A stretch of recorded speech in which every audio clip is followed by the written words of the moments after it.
Okay, so we've recorded a fair amount of data, maybe like 50 minutes or so.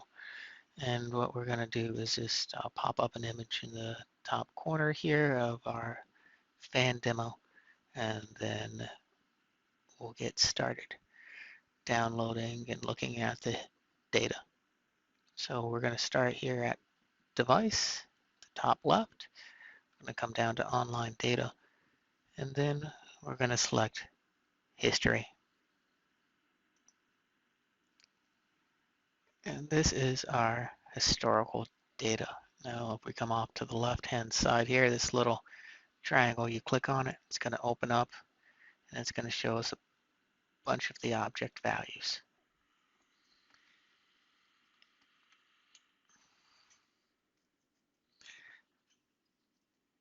And here is where we're going to take a look at our trend data for each one of the objects and make a determination on where our warning and alarm limit threshold should be adjusted.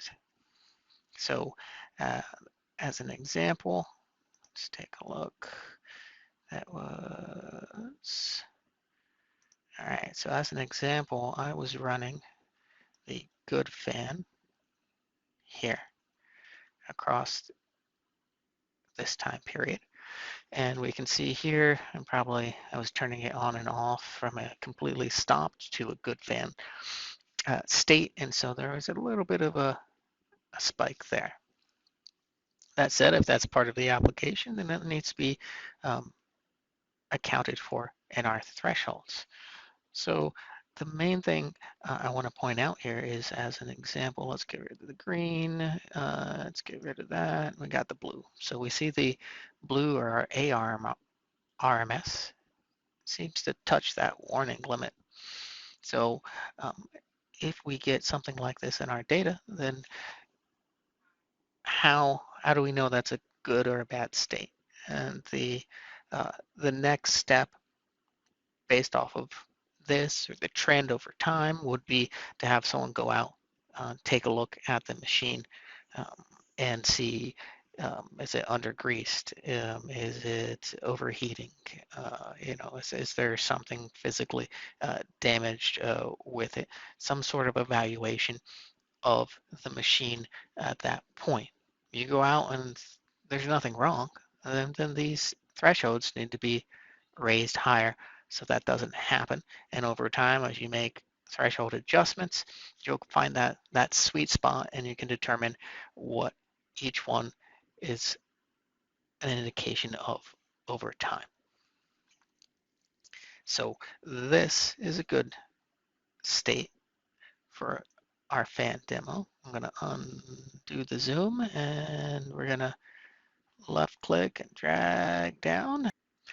This is the time frame where I turned on the propeller that's missing a blade. And we can see here for the ARMS, this went above our warning and our alarm thresholds. And had this been wired back through the discrete outputs of the warning and alarm limits, we would have been alerted to it. If we toss in VRMS and unbalance as well, you can see that they did not go above the same thresholds. But what if we get rid of ARMS? And let's do, nope.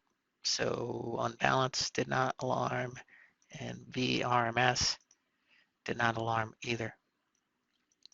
That doesn't mean that we don't monitor them, mind you. It's just each object is an indication of a different failure depending on the machine that we're monitoring. And in this case, for the missing blade, our ARMS was the best indicator. Based on this data, or any warning or alarm that we get with a VSE while we're testing and proving it out, someone still has to go out. Someone still has to see if it's undergreased. Someone has to see if it's over temp. Someone has to see if there's a loose bolt on the structure holding the machine down. Someone has to go out and evaluate what's going on, come back to this data, make changes, continue trending, and make the adjustments to best fit your application. And a quick note is right up here in the top right-hand corner, there's the Save button. This is going to save this history file